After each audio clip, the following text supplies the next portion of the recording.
Hello, this is the D100 presentation of the TPACK model, and I'm Coach Jenny Lahatsky.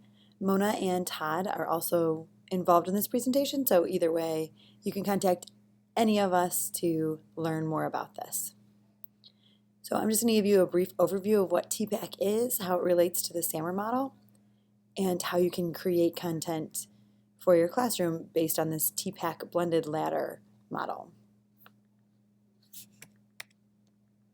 So what is TPACK? TPACK is a framework to identify the knowledge teachers need to effectively teach with technology. This is from the website tpack.org.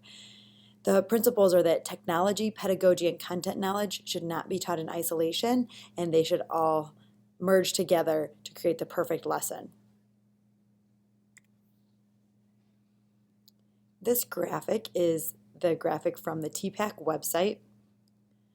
It shows here, you can see in the pink circle, the technological knowledge is that technology aspect, blending with the content knowledge along with the pedagogy, which is the effective teaching strategies. Our goal is to be right here in the center where everything comes together most effectively to enhance the student's learning. Let's take a look at a brief video to find out more about the TPACK model.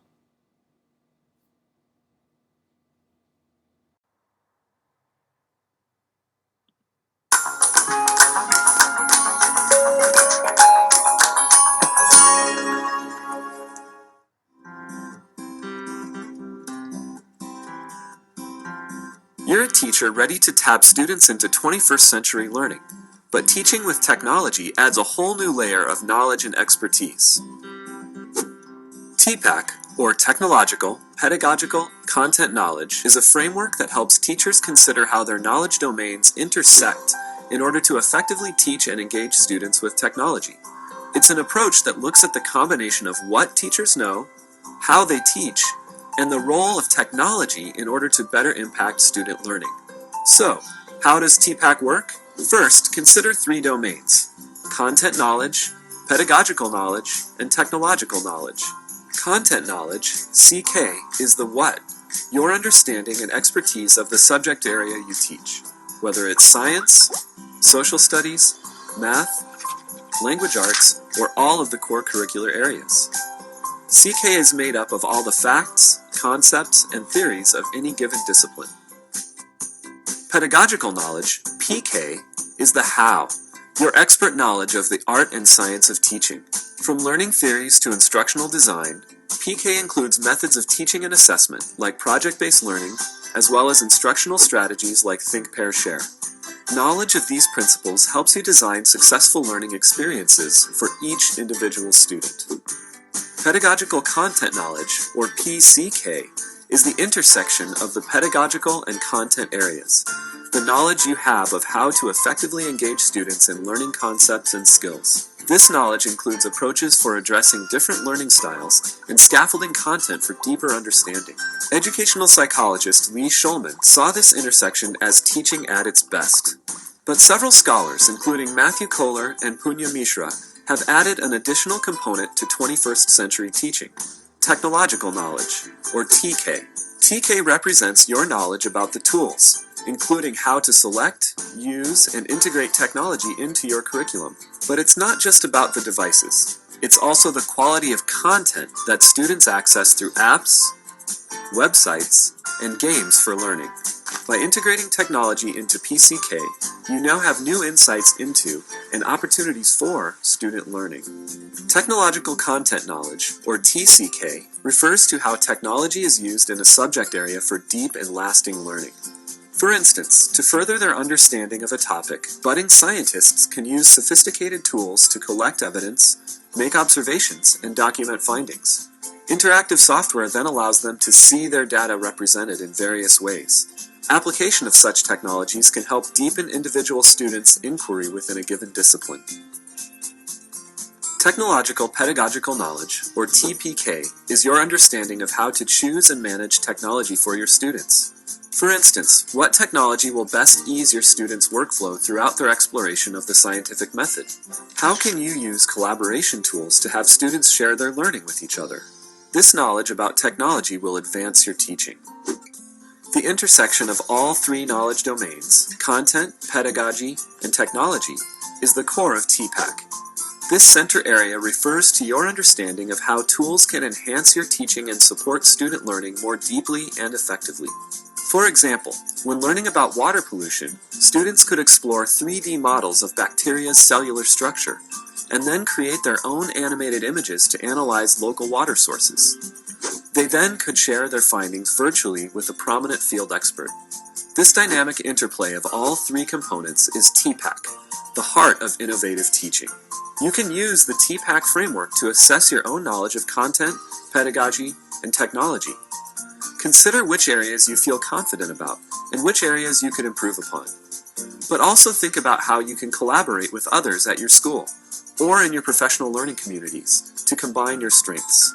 For example, you could meet with your technology coordinator to brainstorm ways to redesign learning experiences. And knowing that each student, each teacher, and each classroom differs, the dotted line around the framework symbolizes the context that affects how TPACK is applied in a practical sense. TPACK takes into account that every classroom context is unique due to variations in professional development, school climate, and available resources. In conclusion, TPACK will help you remember to start with your content and pedagogy, and then layer in technology. Sometimes we get excited about a new technology, and then we design a lesson around that particular tool. But in doing so, it's easy to lose sight of goals and objectives for student learning. TPACK reminds us that technology is just part of great teaching. It's truly an intricate combination of content, pedagogy, and technology that make for innovative teaching and learning. So, what does your TPACK look like?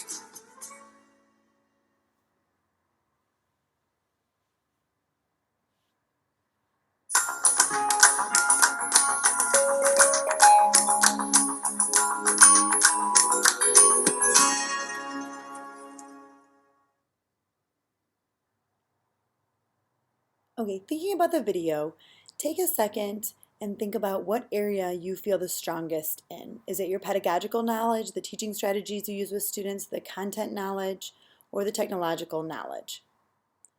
And then also take a second to think about which area could you use improvements to help enhance student learning. We want to get to that center portion where we're using each area to create the best environment for learning for the students. I came across a blog post that talked about each of these components, and in this diagram, each component circle is the same size, making them look equal, but in reality, the technology is not as predominant as the pedagogy and the content. Those are much more important concepts, and those are the concepts that have been a part of teaching since the beginning of education. There is solid teaching strategies and solid content knowledge that is driving our instruction for students. And then we bring in that technology component to enhance the learning. A few ways that technology can enhance the learning is by looking at the 4 C's. So by using technology, we can add in creativity, collaboration, we can enhance the critical thinking, and we can enhance the communication. We put a guide here to the 4 C's if you're not familiar with them.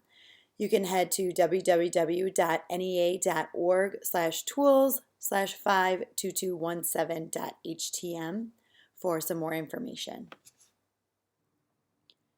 Now, to put this all together, when you're planning or reflecting on lessons, Shannon Soger has created the TPACK Blended SAMR Ladder to help integrate technology along with pedagogy and along with content knowledge. In the first section, you can place your learning objectives. So this is the content that the students need to obtain when the lesson is over. On the right-hand side, you're going to put in your pedagogy, so the types of teaching strategies you're going to use. For example, jigsaw, different reading strategies you may be employing throughout this lesson or unit. And then in the middle, this is how the two come together. Then as you move up the ladder, you'll show how you'll bring the lesson up to substitution, augmentation, then bring it above the line for modification and redefinition as defined in the SAMR model. Let's look at an example of this that may help understand the blended ladder model a little better. Here's an example that I used in my classroom. This was a unit on climate change. The students in the end had to meet the standard, which was reduce human impact on the Earth's environment. So they had to actually implement a change. My teaching strategies were using challenge-based learning. So I was going to be using several questioning strategies. They were going to be researching and having to actually implement the solution. As the content and the teaching strategies come together in the middle there, the students were going to be working in groups. They were going to be researching with their partners, and they would be jigsawing this material. They would be building background knowledge. They'd be using cooperative learning.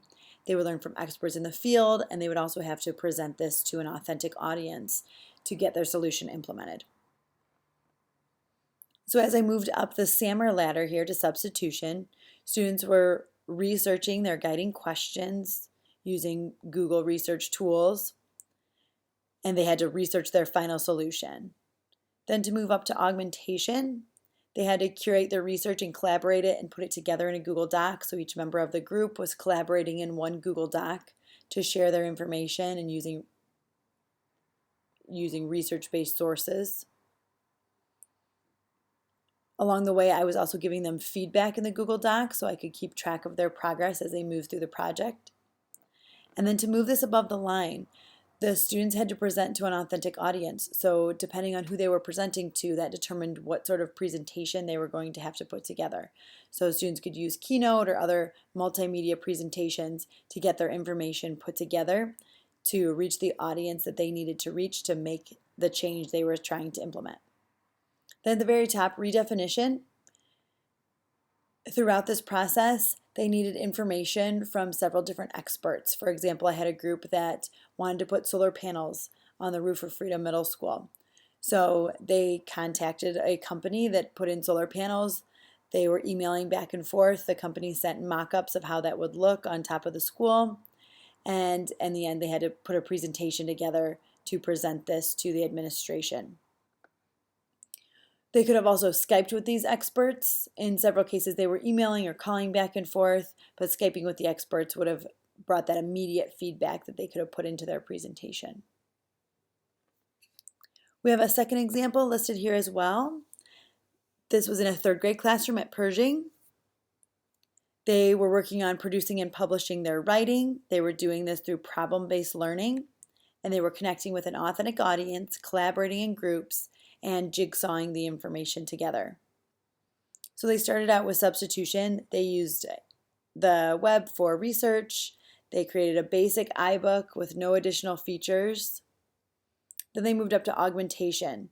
They started using the enhanced features in the iBook to create a glossary, created English and Spanish definitions. Then they moved it up to modification.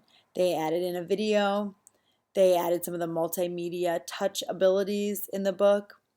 And they began blogging with a class in Australia to share this information out.